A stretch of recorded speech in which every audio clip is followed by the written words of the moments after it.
नमस्कार, I am Shivani Singh. So friends, कैसे हैं आप सभी? मस्त होंगे होना यहाँ पे। और डियर फ्रेंड, जैसा आप सब जानते हैं कि हम कंटिन्यू प्रिपरेशन कर रहे हैं स्पेशल यूपी ट्रिपल एससी पेट एग्जाम 2025 की। और यहीं पे जो है हमने हिंदी व्याकरण, जो कि आपकी चैप्टर वाइज थ्योरी में आपको कराऊंगी, कंसेप्ट भी।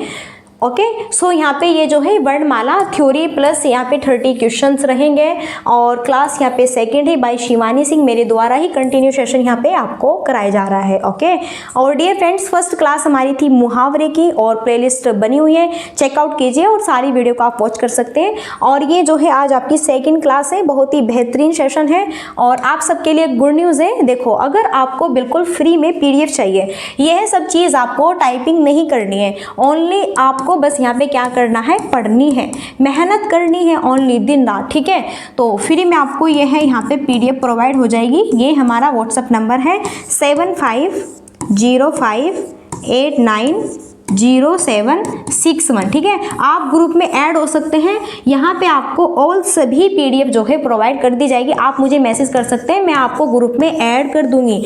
काफ़ी सारे हमारे फ्रेंड्स हैं जो कि निरंतर ऐड हो रहे हैं और यहाँ पे अपनी PDF को लेकर के काफ़ी अच्छे से अभ्यास कर रहे हैं। ठीक है, और अगर कोई आपका डाउट्स होता है सो आप वो भी पूछ सकते हैं। चलिए फिर फ्रेंड्स, अब यहीं पे हम मिलते हैं, अपने एक बेहतरीन से कंसेप्ट की ओर बढ़ते हैं। ठीक है, बिना टाइम वेस्ट के।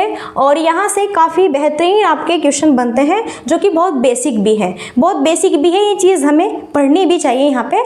क्लियर है? चलो अब पढ़ते हैं वर्णमाला। वर्णमाला क्या है? तो वर्णमाला यानी कि सिंपल सी बात, अगर भाषा में हम बात करें, वर्णों के व्यवस्थित कर्म को ही वर्णमाला कहते हैं। अब जैसे कि आपके पास में क्या है, एक माला है। क्या है? एक माला है जिसमें मोती पिरोए हैं। अब भैया वो जो माला है सीक्वेंस वाइज उसमें मोती पिरोए हुए हैं। अगर आप माला में कोई मोती छोटा या फिर कोई बड़ा, कोई तिरछा, कोई यहाँ पे आयताकार, कोई वृत्ताकार, कोई गोलाकार, इस तरह से अगर आप उसमें माला में मोती को पिरोएंगे तो फिर वह आपकी क्रमबद्ध रूप से कैसे बनेगी? नहीं बनेगी ना। तो बस यही चीज़ है, वर्णमाला वही होती है जहाँ पे वर्णों का व्यवस्थित और क्रमबद्ध यहाँ पे रूप होता है, उसे ही वर्णमाला कहते हैं। अब जैसे यहाँ पे ए है, क्या है भैया? ए, ऐसे अनार ए है, तो ए के बाद में आ ही तो आता है, ए आ। अब आप ये तो नहीं कहेंगे कि ए ऐसे अनार, फिर हमने कै कबूतर, फिर यहाँ पे हमने लिख दिया री से ऋषि, फिर यहाँ पे हमने लिख दिया बै से बत्तख, फिर यहाँ पे हमने लिख दिया ऐसे ऐनक।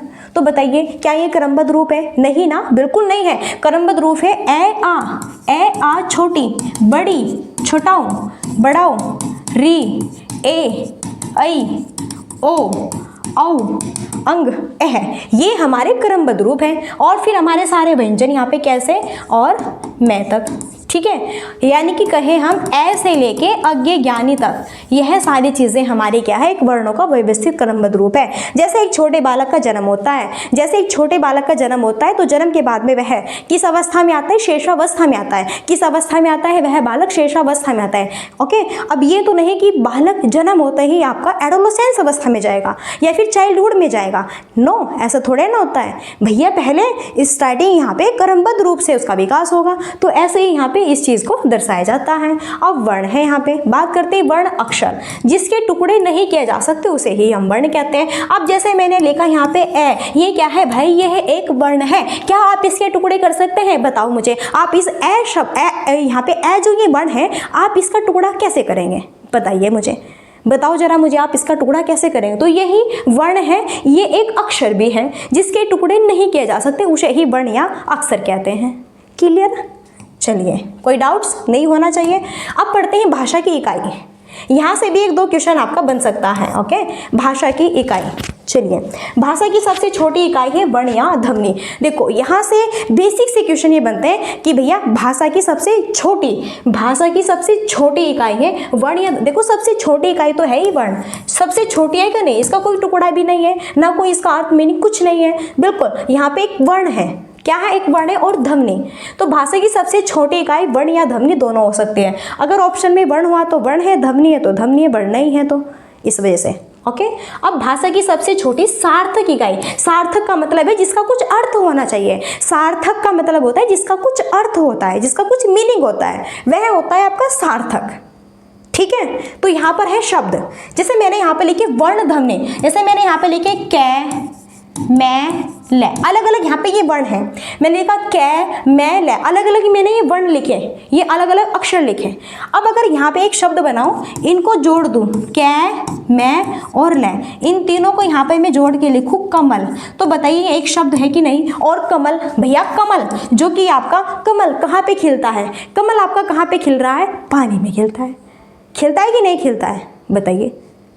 ओके, तो यहाँ पे ये होता है भाषा की सबसे छोटी सार्थक इकाई अगर पूछे, और ये यूपी SSSC पेट एग्जाम में आया हुआ क्वेश्चन है कि भाषा की सबसे छोटी सार्थक इकाई किसे कहते हैं, वो है हमारा शब्द।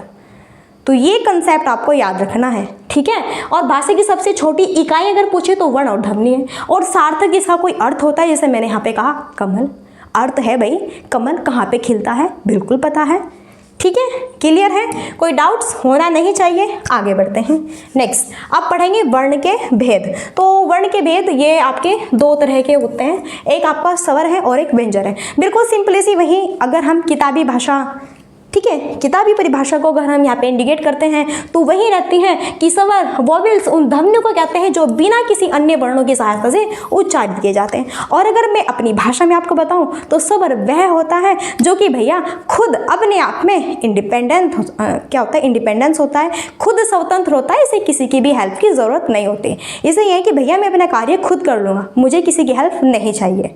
वही हमारे क्या होते हैं, स्वर होते हैं।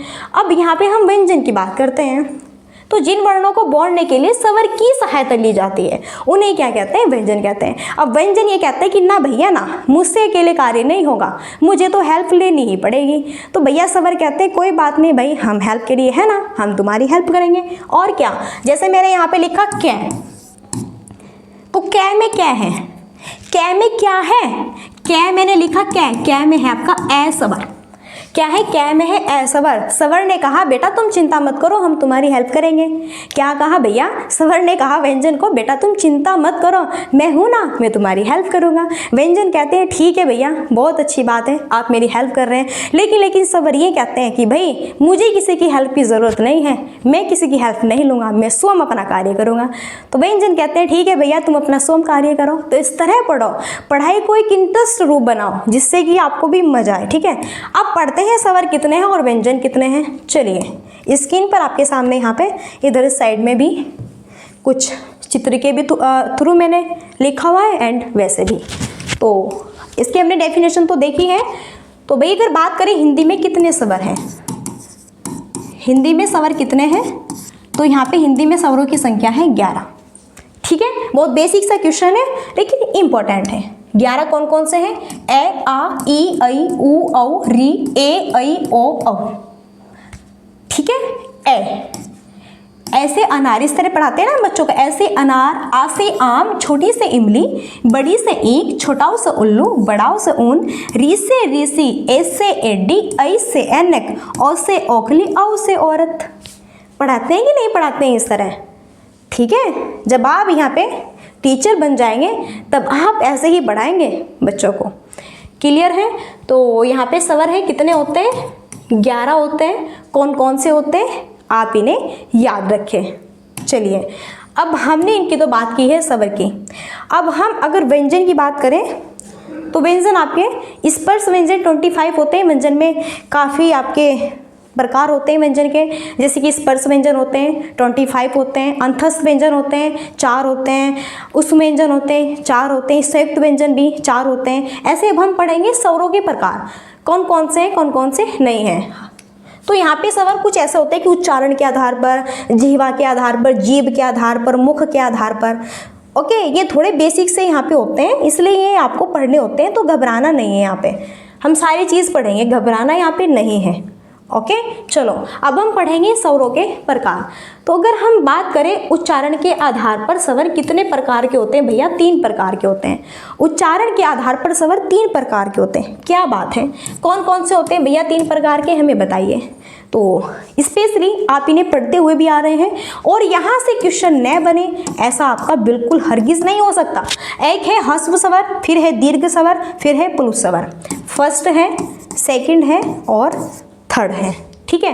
ह्रस्व स्वर जिसे कम समय लगता है, बिल्कुल मान के चलिए 1 मात्रा का समय, मान के चलिए 1 मात्रा का समय। और यहाँ पे ह्रस्व स्वर की संख्या होती है 4। यहाँ पे ए ई उ री, यहाँ से क्वेश्चन बनता है और इन्हें हम मूल स्वर भी कहते हैं, इन्हें हम मूल स्वर भी कहते हैं, ये भी आप याद रखें। तो ह्रस्व स्वर जिसे बोलने में बिल्कुल सबसे कम समय लगता है, अब बोलो, बोल के देखो, ए ई उ री, कितना कम समय लगा, सेकंड भर भी नहीं लगी। बोलो ए ई उ री, ए ई उ री, तो बोल के देखो ना, खुद बे खुद पता चलेगा, खुद बे खुद अभ्यास कीजिए। बोलो ए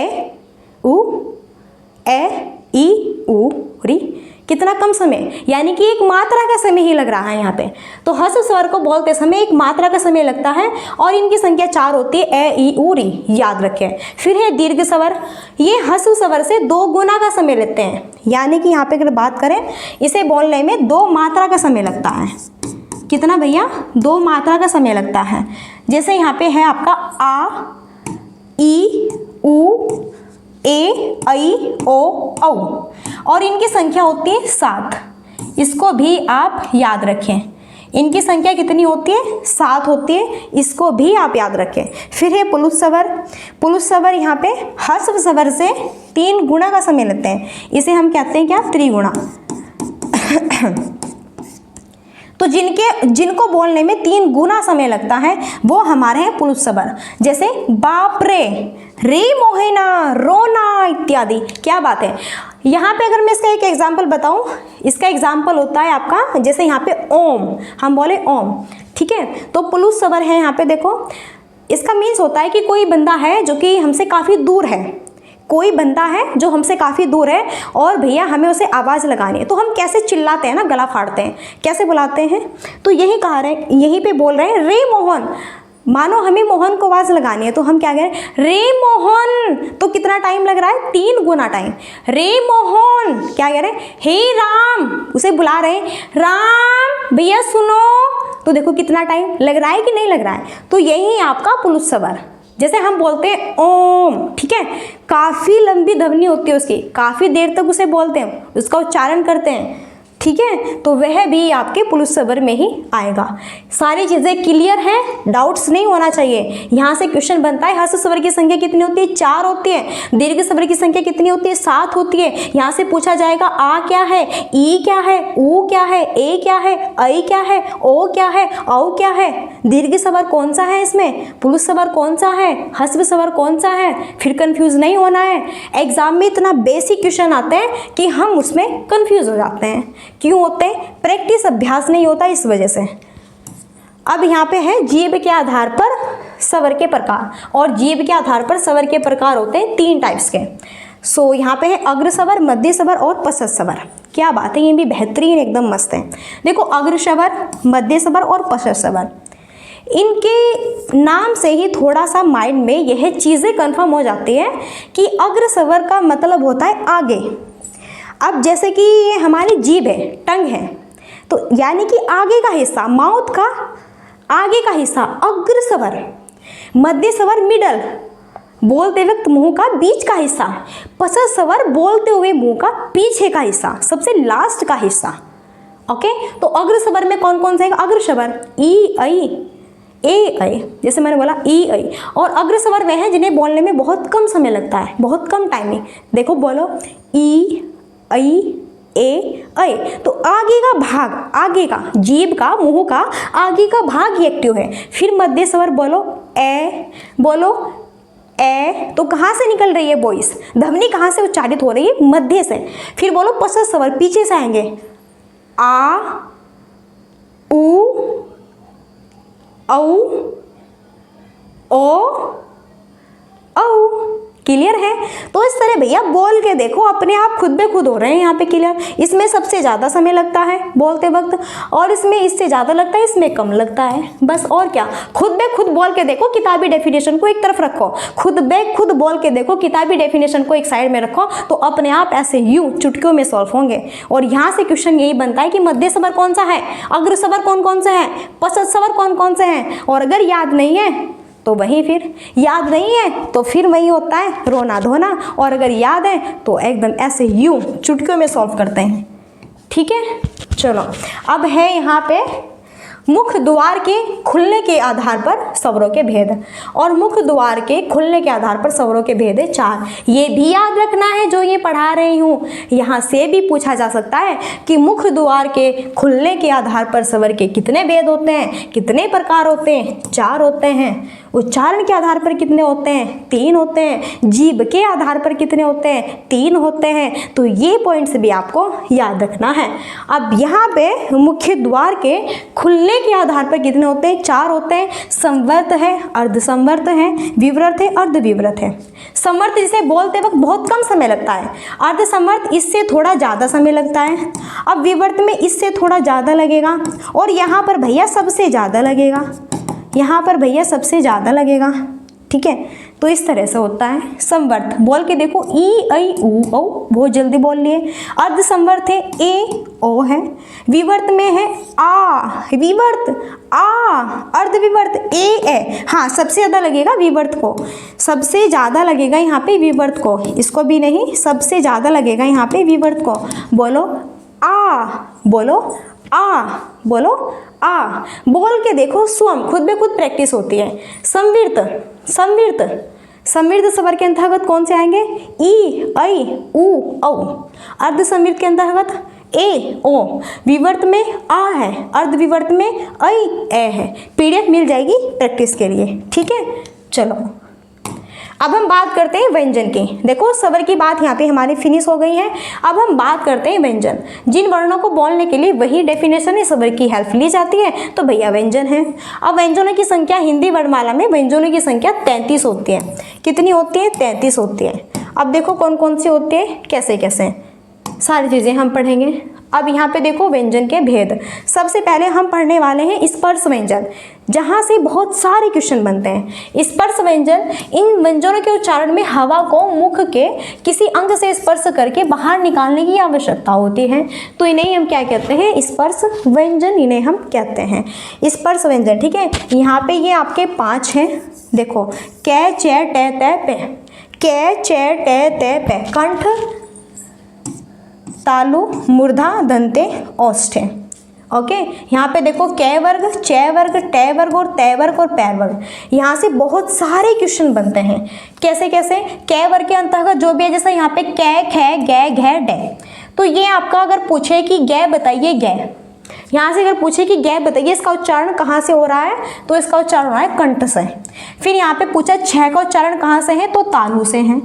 फिर यहाँ पे बताना है डे का उच्चारण कहाँ से है, मूर्धा से है। फिर यहाँ पे तय या फिर तय वर्ग, तय, थ, द, ध, न, इन सब का दंत से है। पै, फै, बै, भै, मै, इन सब का ओष्ठ से है।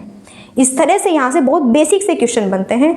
और ऐसा तो नहीं हो सकता कि आप कंपटीशन की तैयारी कर रहे हैं, आपको जॉब लेनी है और आपको ये चीज़ न पता हो। बिल्कुल, आपको बहुत बेहतरीन तरीके से इनकी प्रैक्टिस होगी। क्लियर है?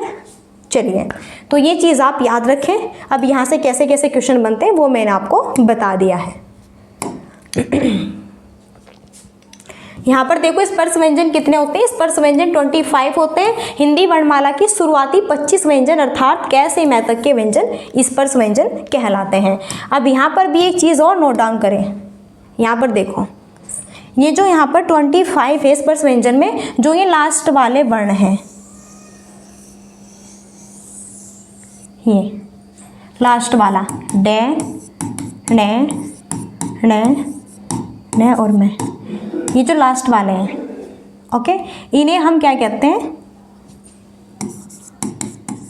अनुनासिक व्यंजन भी हम इन्हें कहते हैं, अनुस्वार भी हम इन्हें कहते हैं। ठीक है, तो इस चीज़ का भी आप ध्यान रखें।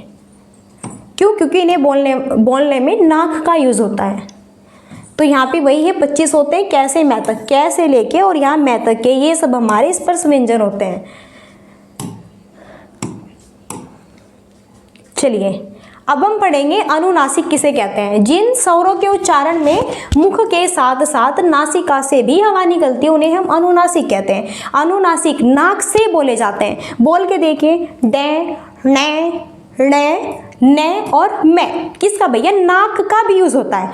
मुंह के साथ साथ में नाक से भी ध्वनि इस तरह उच्चारित होती है। बोल के देखिए, डे,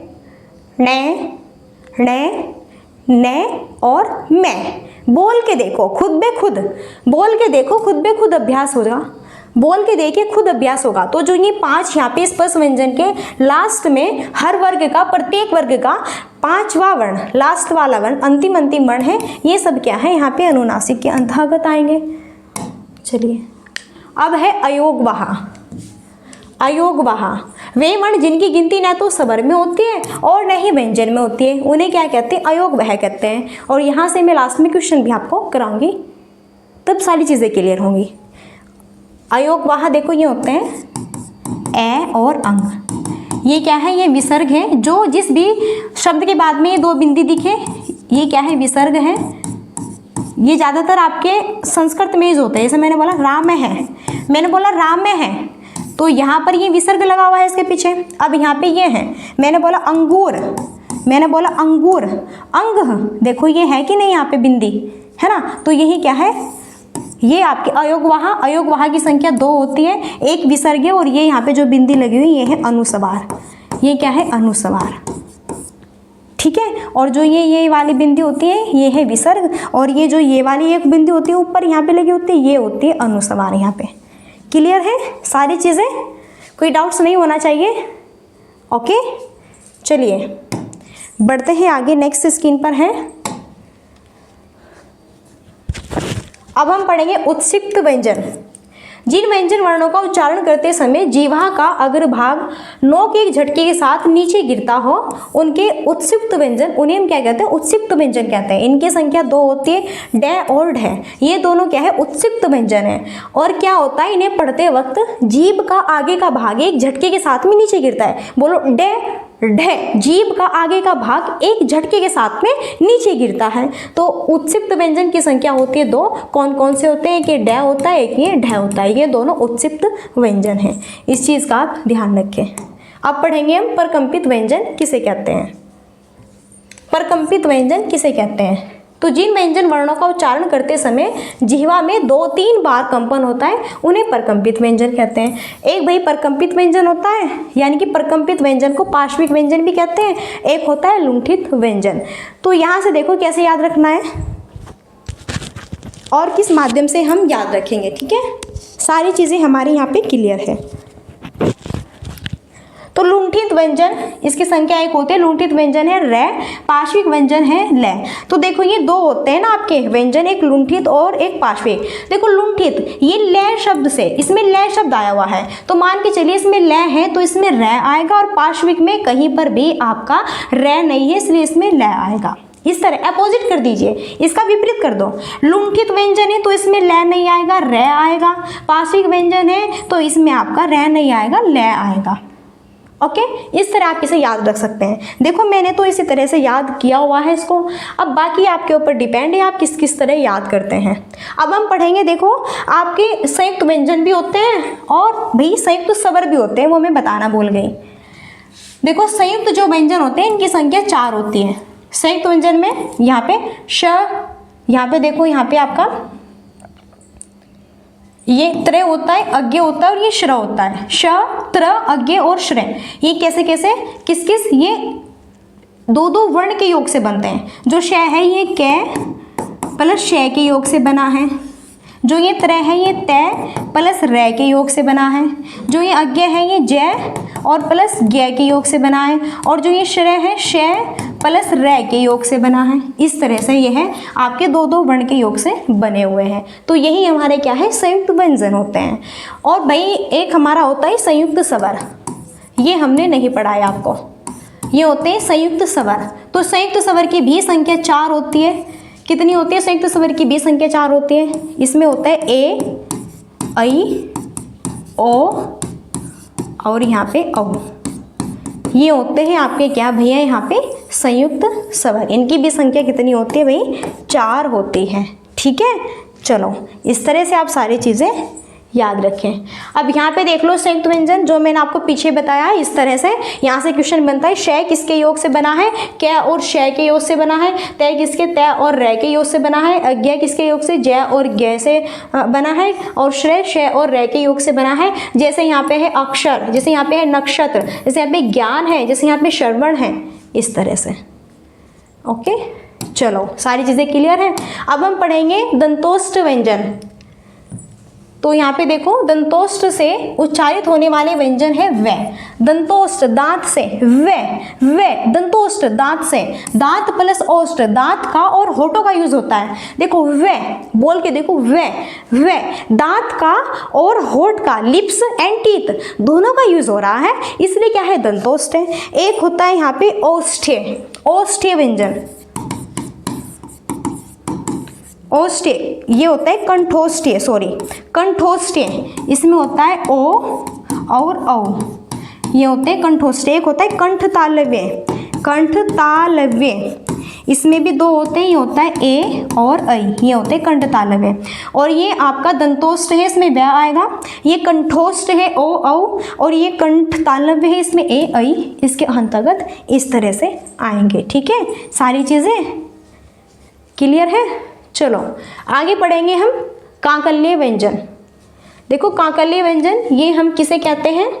ऐसा व्यंजन होता है जिनका उच्चारण प्रमुख रूप से कंठ द्वार के प्रयोग द्वारा किया जाता है और इनमें आपका है शामिल है। को काकल्य व्यंजन होता है क्या है? काकल्य व्यंजन ऐसा व्यंजन जिनका उच्चारण प्रमुख रूप से कंठ द्वार से है कंठ द्वार से, कंठ यानी कि कै खे गे घे और सभी आपके स्वर, ओके। और यहाँ पे है, जैसे कि आपका ए और आ और है, ये भी आपके कंठ से ही उच्चारित होता है। अब है आपका आगत व्यंजन। तो आगत व्यंजन की संख्या 2 होती है, जो कि बाहर से आए होते हैं आगत व्यंजन। तो इसमें देखो जय और फै, और जय भी नीचे इस तरह से ये बिंदी है और फिर फै में इस तरह से ये बिंदी है। ठीक है, ये होते हैं आपके आगत व्यंजन। तो यहाँ से बहुत सारे क्वेश्चन आपके बनेंगे। और अब हम देखो ये सारे क्वेश्चन आए हुए हैं 2022 में। देखो यूपी SSC ASO के एग्जाम में 2022 में ये क्वेश्चन आया हुआ है कि किस समूह में सभी स्वर यहाँ पे स्वर दीर्घ है, यानी कि मैंने पढ़ाया था ना दीर्घ स्वर, ऊर्ध्व स्वर है ना, और ह्रस्व स्वर, सारी चीज़ें मैंने क्लियर की है, तब जाके क्वेश्चन करा रही हूँ। अब देखो किस समूह में सभी दीर्घ स्वर हैं। तो अब इस तरह सारे क्वेश्चन चुटकियों में सॉल्व होंगे और होने भी चाहिए, क्यों नहीं होंगे भैया जब हम इतनी मेहनत से पढ़ रहे हैं। तो किस समूह में सभी स्वर दीर्घ हैं? अब देखो दीर्घ स्वर मैंने बताया था, दीर्घ स्वर की संख्या कितनी होती है? 7 होती है। कौन कौन से थे?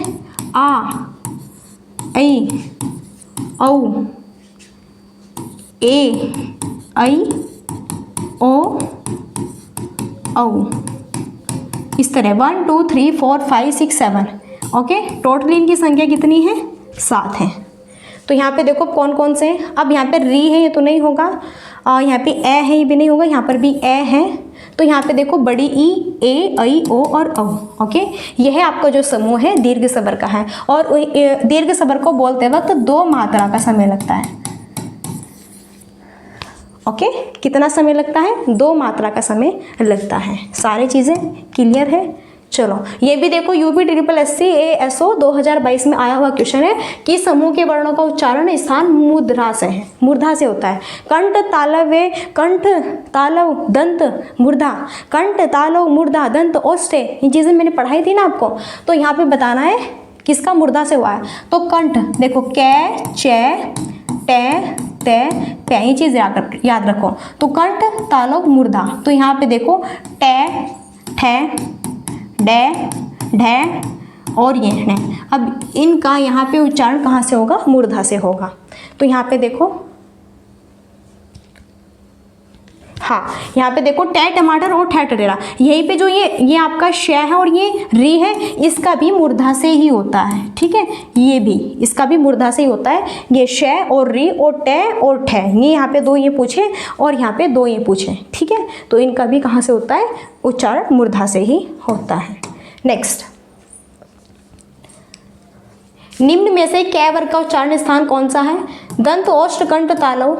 तो कै वर्ग का उच्चारण स्थान क्या है भाई? कंठ है कि नहीं है? कै उच्चारण का बता था ना, कै, खे, गे, घे, डे। और ये भी यूपी SSC JEE 2016 एग्जाम में, 2021 एग्जाम में भी आया हुआ है। नेक्स्ट, निम्नलिखित विकल्प में कौन सा दीर्घ स्वर नहीं है? इनमें कौन सा दीर्घ स्वर नहीं है ये बताना है। तो देखो बड़ा ऊ भी दीर्घ स्वर है, बड़ी ई भी, बड़ा आ भी, लेकिन जो ये छोटी ई है ये हमारा क्या है? यहाँ पे ये ह्रस्व स्वर है। ये क्या है भैया? ह्रस्व स्वर है। ह्रस्व स्वर की संख्या कितनी बताई थी मैंने? 4 बताई थी, ए ई उ री। तो ये जो ई है यहाँ पे क्या है? ह्रस्व स्वर है, इसलिए दीर्घ स्वर कौन सा नहीं है? ऑप्शन बी यहाँ पे दीर्घ स्वर नहीं है। सारी चीज़ें क्लियर है, नोट डाउन कीजिए, बाकी आपको पीडीएफ मिल ही जाएगी। श का उच्चारण स्थान है दंत तालु कंठ मूर्धा। देखो ये जो श है, देखो मूर्धा में ट वर्ग वाले सारे, और साथ ही साथ में यहाँ पे ये श और ये री, इनका भी जो उच्चारण होता है यह भैया आपका मूर्धा से ही होता है। कहाँ से होता है? मूर्धा से ही होता है। तो राइट आंसर ऑप्शन डी होगा। और ये भी देखो यहाँ पे यूपी टीएलपीएससी लोअर मेंस 2021 में आया हुआ क्वेश्चन है। नेक्स्ट, अंतस्थ व्यंजन उष्ण व्यंजन। देखो ये सिंपल है, य रै लै वै, इनकी संख्या 4 होती है और यह आपके अंतस्थ व्यंजन कहलाते हैं। उष्ण व्यंजन इनकी संख्या भी 4 होती है, यहाँ पे श से और हैं, ये आपके उष्ण व्यंजन होते हैं। ठीक है, यहाँ पे पूछा है य रै लै वै, इनकी संख्या भी 4 होती है और यहाँ पे क्या है? अंतस्थ व्यंजन है। अब नेक्स्ट है, अब इसमें बताना है कौन सा अंतस्थ व्यंजन है। तो यहाँ पे अंतस्थ व्यंजन 4 है, य रै ले और वै। अब यहाँ पर देख के बताइए अंतस्थ व्यंजन कौन कौन सा है? तो पै च टे नो, बल्कि ले, यस ले यहाँ पे क्या है? अंतस्थ व्यंजन है। क्लियर। नेक्स्ट, निम्नलिखित में से कौन सा स्वर कंठ तालव्य है? कंठ तालव्य मैंने बताया था ना, कंठ तालव्य एक तो ये ए और एक ये ऐ। ठीक है, अब यहाँ पे देखो बस ये है आपका, इसलिए डी ऑप्शन राइट है।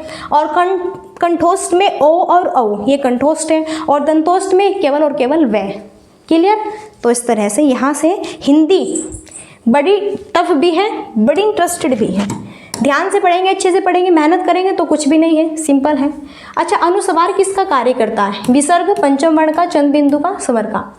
तो अनुस्वार किसका कार्य करता है? ये पंचम वर्ण का। जैसा कै च टे तै पै, ये जो 5 वर्ग हैं, इनके लास्ट के जो वर्ण होते हैं डे णे और न और मैं, ये जो 5 यहाँ पर है इन्हें अनुनासिक भी कहते हैं, और यह यहाँ पर आपका अनुस्वार का कार्य करते हैं पंचम वर्ण। ठीक है, इस तरह।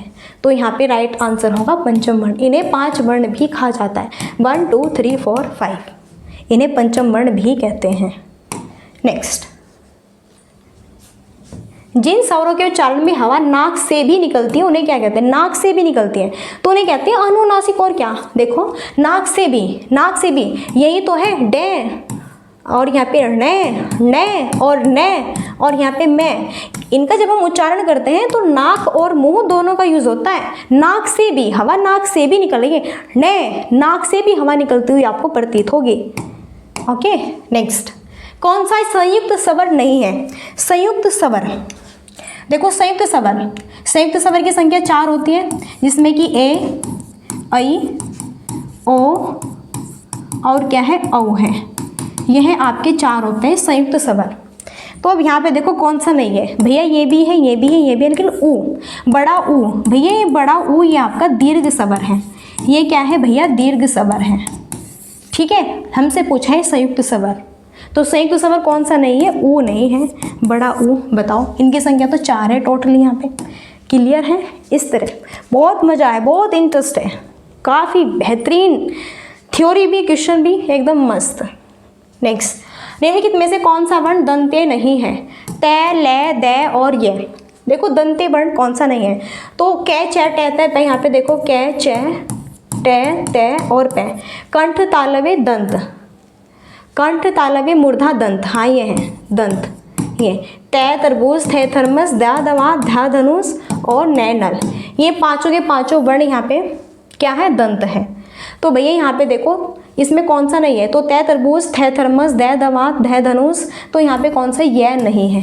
हाँ, और इसमें ले और से, ये ले और से ये भी दोनों दंत में ही आएंगे, ये भी याद रखें। लेकिन जो ये है भैया, ये जो ये है ये तो अंतस्थ व्यंजन का है।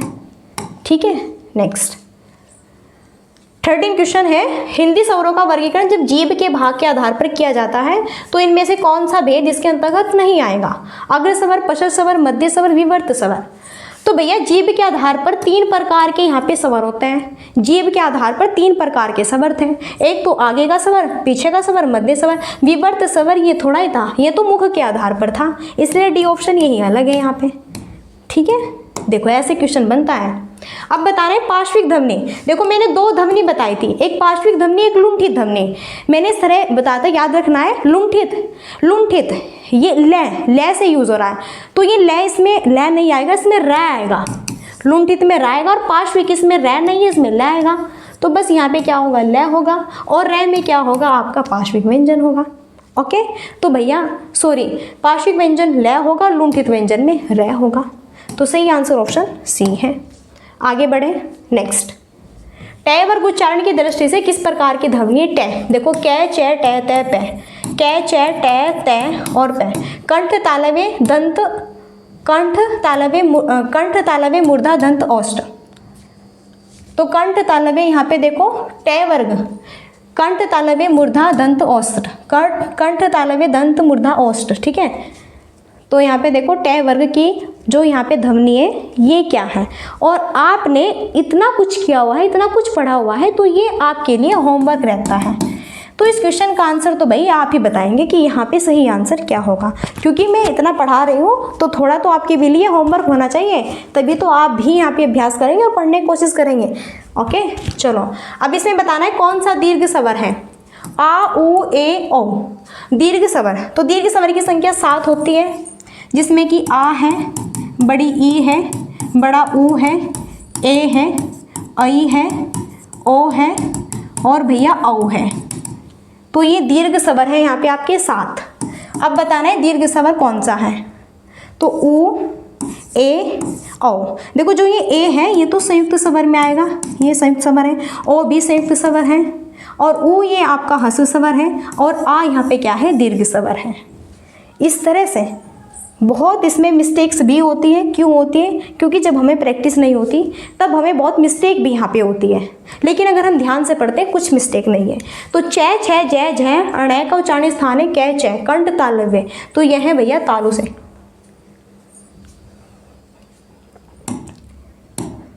फिर है प्रत्येक वर्ग का दूसरा और चौथा वर्ण क्या कहलाता है। इसकी थ्योरी में नेक्स्ट पार्ट में कराएंगे। तो प्रत्येक वर्ग का दूसरा और चौथा वर्ण क्या कहलाता है, ये आपका महाप्राण कहलाता है। वैसे आपको पता भी होगा पहला और तीसरा और पांचवा ये है आपके अल्प प्राण है।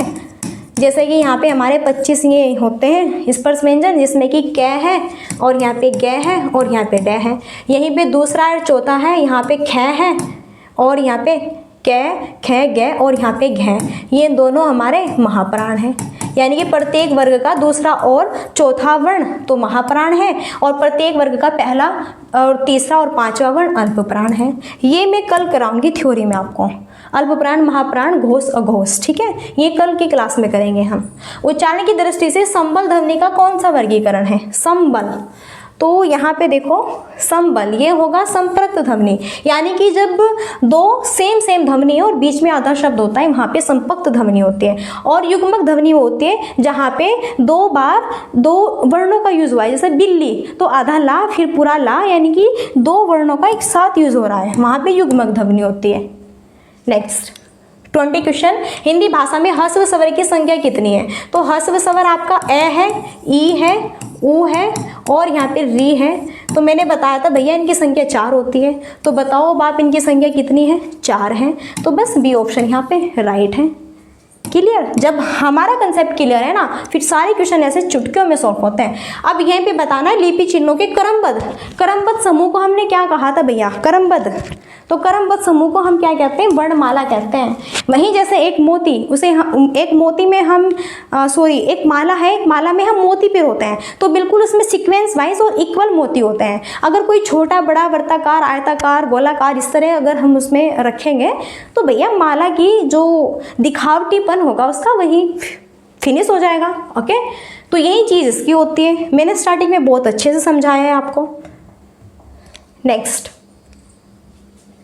ऐसी कौन सी 2 मात्राएं जिनका प्रयोग तो किया जाता है किंतु उनका समावेश स्वर में नहीं किया जाता है। आ, ई, अह, अंग, री, उ, अह, अह। तो मैंने आपको पढ़ाया था ना यहाँ पर, और वो है अयोग वहा। अयोग वहा, अयोग वहा की संख्या 2 होती है। एक होता है अनुस्वार और एक होता है विसर्ग। जैसे यहाँ पे विसर्ग ये हैं और अनुस्वार ये है। तो इन दोनों की जो यहाँ पे बात होती है न तो भाई व्यंजन में होती है और न ही स्वर में होती है। तो राइट आंसर क्या होगा? ऑप्शन होगा बी। और मैंने ये चीज़ आपको थ्योरी में भी कराई है, अब आप ये नहीं कहेंगे कि ये मैम ने पढ़ाया नहीं, ठीक है। नेक्स्ट क्वेश्चन 23 है, किस व्यंजन का उच्चारण स्थान तालव्य है? तालु से, कंठ तालव्य। तो कै चे, चे छे जय झैण है। तो चे छे, यहाँ पे देखो चे छे, चे छे जय झै और ये है। इन पांचों का जो यहाँ पे, ठीक है, पांचों के पांचों वर्ण का जो उच्चारण स्थान है वो है तालव्य। तो यहाँ पे झै है आपका, देखो यहाँ से चे चम्मच छे छतरी जय जा, ये हाँ ये झै जय, झै झंडा। नेक्स्ट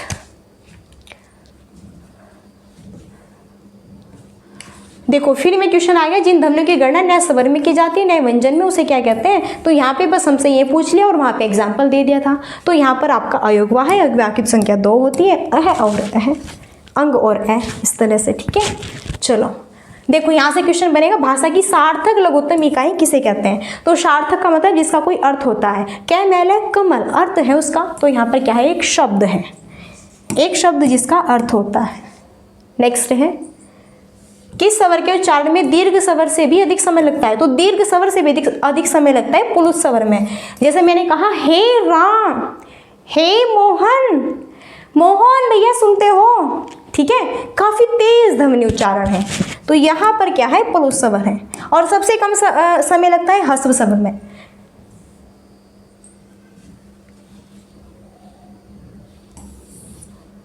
वर्णमाला में स्पर्श व्यंजनों की संख्या कितनी है? तो वर्णमाला में स्पर्श व्यंजनों की संख्या है 25, कै से लेके मैं तक।